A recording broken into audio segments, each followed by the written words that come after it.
नमस्कार मित्रों, आज हम लोग कुछ प्राणायाम की प्रक्रियाएं सीखेंगे। वैसे तो जो कपालभाति है इसको सभी प्राणायाम बोलते हैं। ये षटकर्मों में आता है। योग में षटकर्म है: नेति, धोती, बस्ती, न्योली, कपालभाति और त्राटक। तो इन 6 षटकर्मों में से एक कपालभाति भी है। परंतु हम इसको मुख्यतः, क्योंकि वो हजारों बीमारियों के नुकसान पहुंचाता है और इस कोरोना महामारी में भी इम्यून सिस्टम को बढ़ाने में बहुत बड़ी मदद कर सकता है। तो आज हम सीखेंगे प्राणायाम।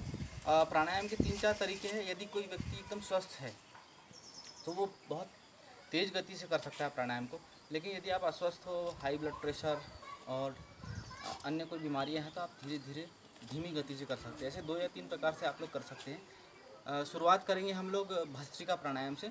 भस्त्रिका अर्थात जैसा जो लोहार होता है वो अग्नि को प्रज्वलित करने के लिए हवा फूंकता है, उस तरह से हम इसमें हवा शरीर के अंदर फूंकते हैं, खींचते हैं हवा को। कुछ इस तरह से है।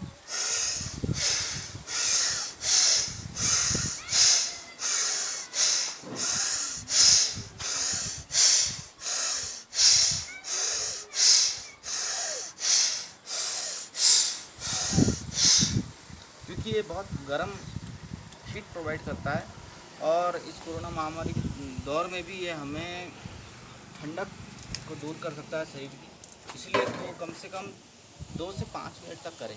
पहले दिन 2 मिनट 3 मिनट करें, धीरे धीरे बढ़ाते हुए 5 मिनट तक ले जाएं। 5 मिनट से ज़्यादा इसको गर्मियों के मौसम में नहीं करना है। ठंड के मौसम में आप ज़्यादा कर सकते हो। साइनस और ब्रोंकाइटिस की जिनको प्रॉब्लम है या फेफड़ों से संबंधित जिनको समस्या है, उनके लिए बहुत ही रामबाण है, क्योंकि इसमें फेफड़ों का ज़बरदस्त उन्नयन हो रहा है और संकुचन हो रहा है। तो उसके कारण फेफड़े स्वस्थ होते हैं। फेफड़े में कहीं कोई प्रॉब्लम हो तो वो ठीक होती है, और ख़ासकर जो श्वास दमा के रोगी उनके लिए भी ये बहुत लाभप्रद है। आगे चलते हैं हम लोग कपालभाति। मैं थोड़ा शार्ट में और तेज़ी से बनाते चल रहा हूँ। जब आप करोगे तो इसको आराम से करते चलोगे। हर एक प्राणायाम के बाद में आपको विश्राम करना है, ध्यान करना है इस मुद्रा में, ध्यान मुद्रा में। तो जितना ज़्यादा आप ध्यान करोगे प्राणायाम के बाद, उतना गहरा ध्यान आपका लगता है। कोशिश करें कि 2-2 मिनट 5-5 मिनट का ध्यान की प्रक्रिया भी इसके साथ में चलती रहे। आगे हम चलते कपालभाति। कपालभाति का एक खास तरीका है कि कपालभाति में आपको श्वास लेना नहीं है, बस छोड़ना है, फेंकना है श्वास को, और तेज़ गति से फेंकना है। इसमें जो है सीने का संकुचन या उन्नयन नहीं हो रहा है। इसमें पेट जो है अंदर जाएगा हर स्ट्रोक के साथ में। तो कपालभाति जो है 60 के आपको कम से कम मिनिमम 6 राउंड करना है। पहले दिन आप केवल 60 करो, दूसरे दिन आप 120 करो, तीसरे दिन आप ऐसे 60 बढ़ाते चले, और 60 का सेट बना के ही आपको करना है। उससे थकावट भी नहीं होगी और बीच में थोड़ा आपका ध्यान भी होते चलेगा। या आप दूसरे आसन भी कर सकते हो इस बीच में, इस विराम में। आइए कपालभाति करते हैं। कपालभाति की सबसे पहले नुकसान देख लीजिए। नुकसान बहुत है, क्योंकि हठयोग में भी लिखा हुआ है कि यदि आप कोई प्राणायाम कर रहे हो या यौगिक क्रिया कर रहे हो, यदि गलत कर रहे हो तो उसके नुकसान बहुत ज़्यादा है। जैसे कि एक सिंह को आप छेड़ते हो तो सिंह आपको पूरा का पूरा निगल सकता है, उसी तरह से प्राणायाम भी है, कपालभाति भी है। यदि आप गलत तरीके से कर रहे हो तो इसके नुकसान आपको ज़्यादा मिलेंगे। तो नुकसान से बचने के लिए पूरी सावधानी रखें। हाथों को इस तरह से लॉक करें। इस समय इस ध्यान मुद्रा वगैरह का कोई उपयोग नहीं करें, लॉक करना है आपको सीधे हाथों को। कमर एकदम सीधी रहेगी। हमेशा ध्यान रहे कि कमर सीधी ही रहेगी। किसी भी कंडीशन में आपकी कमर झुकना नहीं चाहिए इस कपालभाति के दौरान, क्योंकि इसमें दूसरी प्रॉब्लम भी हो सकती है। झटके से श्वास फेंक रहे हो तो आपके रीढ़ के ऊपर इसके गलत इफेक्ट पड़ सकते हैं, जर्क पड़ सकता है, पीठ में ज़्यादा दर्द हो सकता है। इसलिए आपको एकदम सीधे स्ट्रेट होना है। गर्दन एकदम सीधी रहेगी, गर्दन भी नीचे झुकी नहीं रहेगी।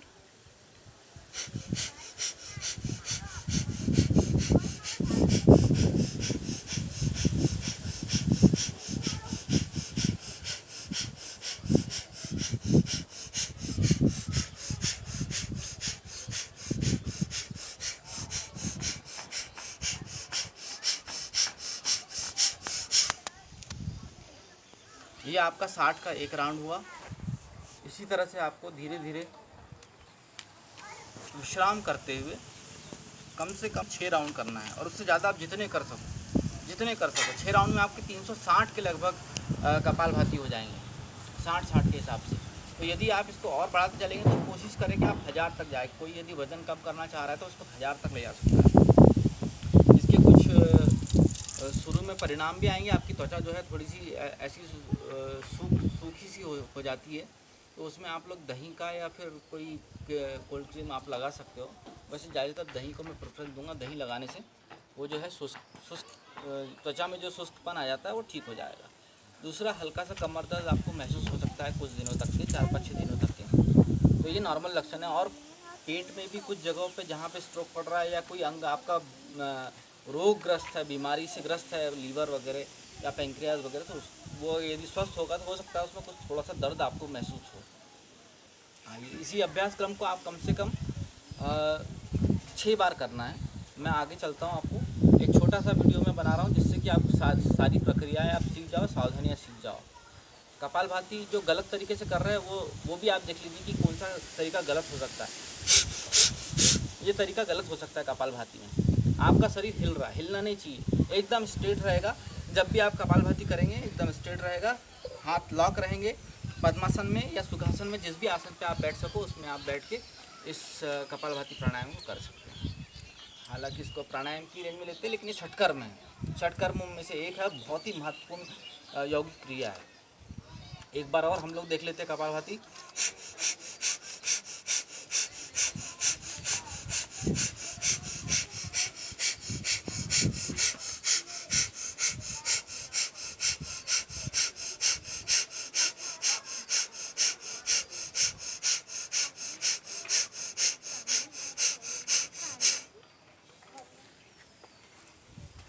साठ का ये दूसरा राउंड है मेरा।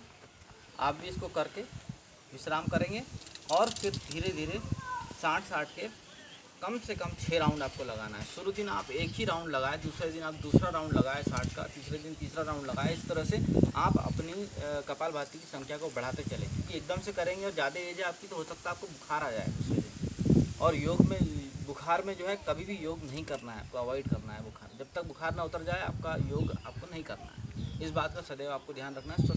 स्वस्थ शरीर से ही योग किया जाए, इस बात का भी विशेष ध्यान रखें। हाँ, कोई बीमार है, कोई अत्यधिक बीमार है, कोई पीड़ा से ग्रस्त है, तो जो भी पेन किलर्स आप ले रहे हो या जो डॉक्टर के प्रिस्क्रिप्शन है उसको लेते हुए आप कर सकते हो। लेकिन बुखार की अवस्था में ये बिल्कुल अवॉइड करें आप कोई भी प्राणायाम करना। जब आपका कपालभाति के 6 राउंड हो जाए तो उसके बाद जो है 3 बंद होते हैं, जलंधर बंद, मूल बंद, उद्यान बंद। उद्यान बंद में आपका जो पेट है वो पीठ से टच होगा, और जलंधर बंद में जो ये ठोड़ी है ये कंठकूप में लग जाएगी, और मूल बंद में जो गुदा द्वार है उसको खींच के आपको ऊपर की तरफ खींच लेना, चारों तरफ से हवा निकलना बंद हो जाएगी उससे। एक बार इसको देख लेते हैं, कम से कम 3 बार ये मूल बंद करें। कुंडलिनी जागरण के लिए भी इसको उपयोग किया जाता है और डायबिटीज़ के रोगियों के लिए बहुत ज़्यादा फायदेमंद है। पूरी गहरी सांस लेंगे और पूरी फेंक देंगे।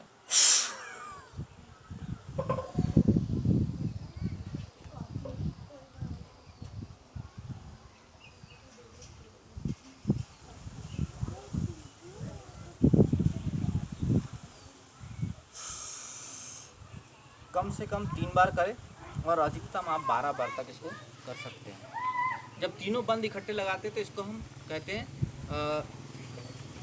महाबंद। ये योग में एक बहुत बड़ी क्रिया होती है, कुंडलिनी जागरण के लिए इसका योगी लोग उपयोग करते हैं। इसके पश्चात हम लोग एक और महत्वपूर्ण प्राणायाम, कुछ लोग इसको नाड़ी शोधन प्राणायाम भी कहते हैं, और अनुलोम विलोम प्राणायाम बाबा रामदेव ज़्यादातर कराते ही है। तो इसके कई सारे लाभ हैं, खासकर हड्डियों से संबंधित जितने भी रोग हैं उसमें ये बहुत ज़्यादा तेज़ी से काम करता है। साथ ही नर्वस सिस्टम के ऊपर भी बहुत तेज़ काम करता है। यदि चिंता तनाव में से ग्रस्त हो आप तो उसमें बहुत तेज़ी से लाभ देगा। साथ ही कुछ शारीरिक विकार ऐसे हैं जो इसके करने से सिर्फ 3 दिन में ठीक होते हैं। जैसे माइग्रेन पेन या सर में आपके दर्द हो जाता है धूप में जाने के कारण, तो आप सिर्फ 3 दिन तक के इसको 5-5 मिनट करेंगे तो चौथे दिन से आप अनुभव करेंगे कि आपको सिर दर्द होगा ही नहीं। आप दिन भर भी धूप में खड़े रहेंगे तो भी सिर दर्द आपका नहीं होगा। तो ये इसके कुछ फ़ायदे हैं। अगर मुंह में किसी के छाले हो गए तो वो इसको सिर्फ 3 दिन करके देख ले। 3 दिन में छाले समूल नष्ट हो जाएंगे, बिना कोई दवाई, बिना किसी की, सिर्फ अनुलोम विलोम। तो ऐसी 72,000 जो नाड़ियाँ हैं जिसमें जो मल एकत्रित हो जाता है उसके कारण अलग अलग विकार आप महसूस करते हैं, वो सारे विकारों को दूर करने में समर्थ है अनुलोम विलोम प्राणायाम। तो आइए इसको देखते हैं कैसे करना है। सर्वप्रथम आपको इस तरह से अंगूठे से अपनी राइट नॉस्ट्रिल को बंद करना है और बाईं नाक से श्वास लेना है, बाएं नथुने से। और राइट से छोड़ना है, फिर राइट से लिया, लेफ्ट से छोड़ा। ये एक आवृत्ति हुई इसकी, एक राउंड हुआ इसका अनुलोम विलोम का। तो ऐसे आप लगातार शुरू में 12 से अभ्यास शुरू करेंगे और धीरे धीरे इसको बढ़ाते चलेंगे। कपालभाति और अनुलोम दोनों के कॉम्बिनेशन ऐसे हैं कि भयंकर बीमारी से ग्रस्त व्यक्ति भी अगर इसको करता है तो वो निश्चित ही कुछ ही दिनों में अपनी बीमारियों से छुटकारा पा लेगा। और गहरे ध्यान में जाने के लिए भी अनुलोम विलोम बहुत ही ज़्यादा लाभप्रद है। जो लोग ध्यान करने की प्रक्रिया ढूंढ रहे हैं, तरह तरह के अभ्यास करते हैं, उन लोगों के लिए बताऊंगा कि बिना ध्यान लगाए आपका ध्यान घटित होने लग जाएगा इस प्राणायाम को करने से।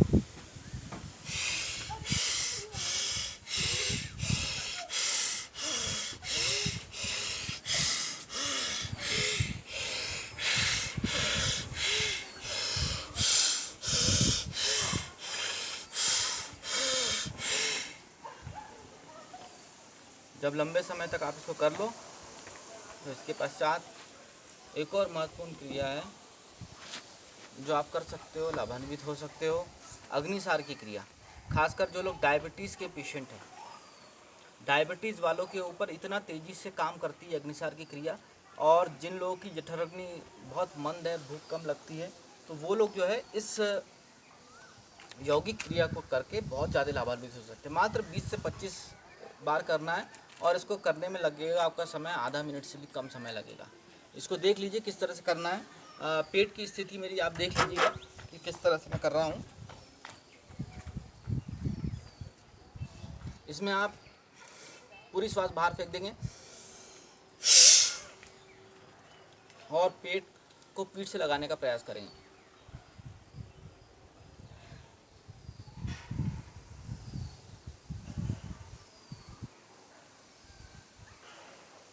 जितना ज़्यादा हो जाए उतना करें आप इसको। कम से कम 25 से 30 बार इसको करें और देखेंगे आपकी जठराग्नि जो है बहुत ही तेज़ी से प्रदीप्त हो जाएगी। भूख भी आपको बहुत तेज़ लगने लगेगी। और साथ ही साथ जो डायबिटीज़ के पेशेंट हैं, वो पैंक्रियास से बार बार स्ट्रोक होने के कारण ये जो है बहुत तेज़ी से रिकवर करता है डायबिटीज़ के पेशेंट को। और देखने में ये भी आया कि 5 से 10 दिन के अभ्यास में कई लोग जो इंसुलिन लेने वाले हैं उनकी इंसुलिन भी इससे ठीक हो जाती है। आगे हम लोग अगले अभ्यास क्रम में चलते हैं। इसके पश्चात आप लोग भ्रामरी प्राणायाम कर सकते हो। ये तनाव मुक्ति में बहुत ही अच्छा है और वो बच्चे जो अपनी स्मरण शक्ति बढ़ाना चाहते हैं उनको भी बहुत तेज़ी से लाभ देता है। इसके लिए आँखों के पास में जो पॉइंट है, आँख और नाक के बीच में एक छोटा सा आपका बिंदु बना हुआ मिलेगा, वहाँ आपको प्रेस करना है और अंगूठे से कानों को बंद करना है। श्वास पूरी खींच लेना है और भौरे की ध्वनि के समान आपको आवाज़ निकालना है।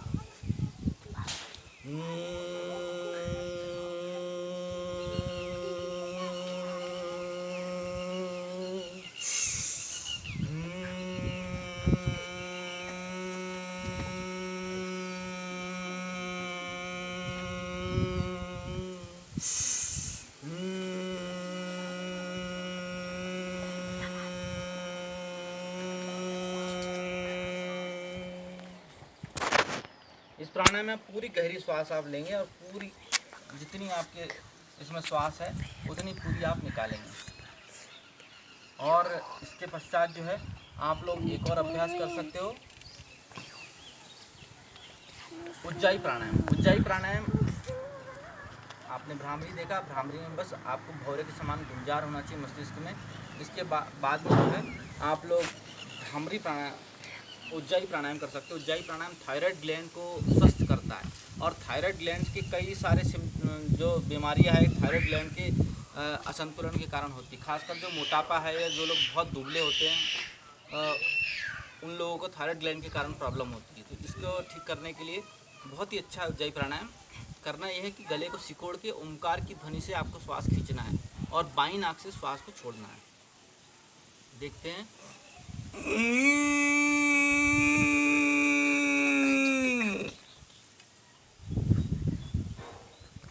जलंधर बंद लगाएंगे और फिर लेफ्ट नॉस्ट्रिल से श्वास को बाहर निकालेंगे। ये एक आवृत्ति हुई। इसके बाद ऐसी 2 या 3 आवृत्ति और 12 तक के आप कर सकते हो।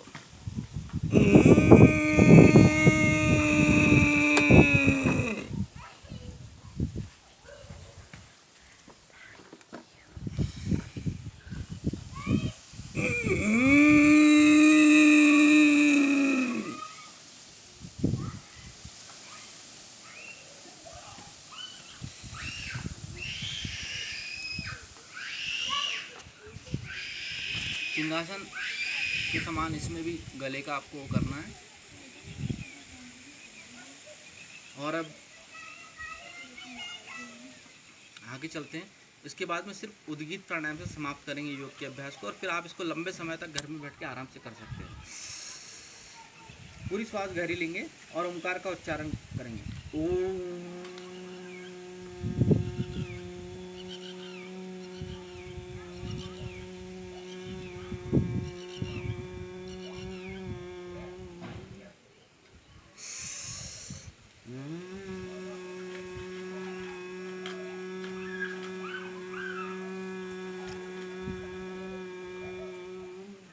कौवे की चोंच के समान मुंह को कर लेना है।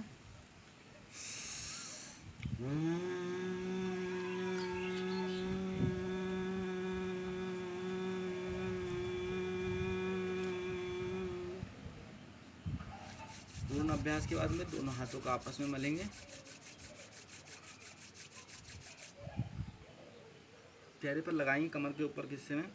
और यदि आपको थोड़ी सी भी थकावट लग रही हो तो आप लोग शवासन कर सकते हो। धन्यवाद, नमस्कार।